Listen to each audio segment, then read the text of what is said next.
আসসালামু আলাইকুম ওয়া বারাকাতুহু। সম্মানিত প্রিয় বন্ধুগণ, আজকে খুবই একটি গুরুত্বপূর্ণ বিষয় নিয়ে উপস্থিত হইলাম। সেই বিষয়টি হলো, আমাদেরকে অনেক ভাইয়েরা প্রশ্ন করতেছে, অনেক ভাই মেসেজ দিতেছে যে হুজুর এই বিষয়ে একটা আপনি ভিডিও আপলোড করুন। সেই বিষয়টি হলো, তাদের পেনিস একেবারেই নুয়ে পড়ছে, কোনোভাবেই শক্ত হচ্ছে না। আপনি এই ঘরোয়া উপাদানটি ব্যবহার করুন, আল্লাহ পাকের অশেষ মেহেরবানিতে আপনার সমস্যা আল্লাহ পাক রব্বুল আলামিন দূর করে দেবেন। তো আমরা দেরি না করে মূল আলোচনায় চলে যাই। আমাদেরকে এই রেসিপিটি অথবা ঘরোয়া উপাদানটি তৈরি করতে হলে আমাদেরকে তিনটি জিনিস নিতে হবে। এক নম্বরে আমাদেরকে নিতে হবে একদম কচি কাঁঠালের পাতা নিতে হবে। দ্বিতীয় নম্বরে আমাদেরকে একদম কচি আমের পাতা নিতে হবে। তৃতীয় নম্বরে আমাদেরকে ক্যাস্টরল অয়েল নিতে হবে। তো আমরা কিভাবে এই রেসিপিটা বা ঘরোয়া উপাদানটা বানাবো এর বিস্তারিত বলে দিচ্ছি ইনশাল্লাহ। দেখুন, রোগ যেহেতু আপনার, রিস্ক আপনাকেই নিতে হবে, আমল আপনাকেই করতে হবে। কে কি বললো সেদিকে আপনাকে কর্ণপাত করলে হবে না। দেখুন, আল্লাহ পাক রব্বুল আলামিন যদি না চান তাহলে আপনার রোগ কখনোই দূর হবে না।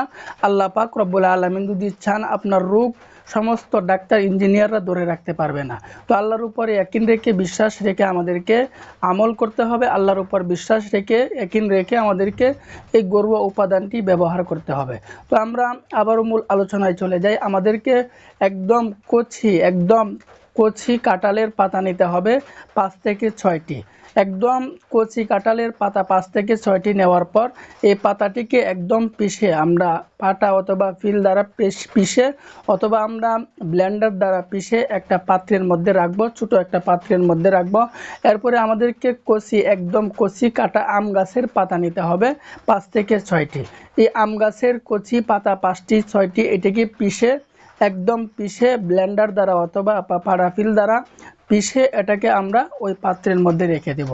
তো ওই পাত্রের মধ্যে রেখে দেওয়ার পর আমাদেরকে ক্যাস্টরল অয়েল নিতে হবে। তো ক্যাস্টরল অয়েল আমরা কোথায় পাবো? আমরা ক্যাস্টরল অয়েল অনলাইন থেকেও আমরা কিনতে পারি। তবে অনলাইন থেকে কোনো জিনিস কেনার আগে আপনাকে সাবধানতা অবলম্বন করতে হবে, কারণ অনলাইনে অনেক মানুষ জিনিস কিনে অনেক প্রতারিত হয়। তো আপনাকে এই ব্যাপারে সচেতন থাকতে হবে। তো আমরা মনিয়ারির দোকান থেকে ক্যাস্টরল অয়েল কিনে নিয়ে আসব। মনিয়ারির দোকান থেকে ক্যাস্টরল অয়েল পাওয়া যায়। তো ওই মনিয়ারির দোকান থেকে যখন আমরা ক্যাস্টরল অয়েল নিয়ে আসব, আমরা যে পাত্রের ভিতরে কাঁঠালের পাতা পিষে রাখছিলাম অথবা ওই আমের পাতা পিষে রাখছিলাম, ওই পাত্রের মধ্যে আমরা সামান্য পরিমাণ অল্প পরিমাণ আমরা ক্যাস্টরল অয়েল দিয়ে দিব।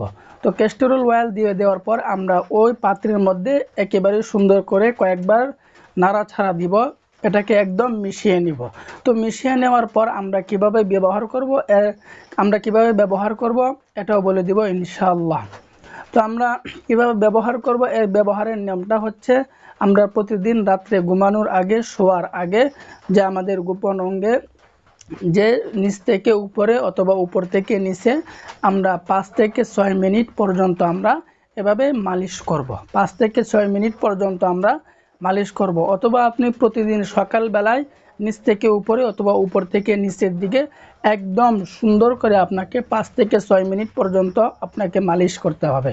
এভাবে যদি আপনি 7 দিন পর্যন্ত মালিশ করতে পারেন তাহলে দেখবেন আল্লাহ পাকের অশেষ মেহেরবানিতে আল্লাহ পাক আপনার সমস্যাটি আল্লাহ পাক রব্বুল আলামিন দূর করে দিবেন। আল্লাহর উপরে ইয়াকিন রেখে বিশ্বাস রেখে এই ঘরোয়া উপাদানটি আপনি ব্যবহার করুন। আল্লাহ পাক আপনার 7 দিনের ভিতরে রোগ আল্লাহ পাক রব্বুল আলামিন দূর করে দিবেন।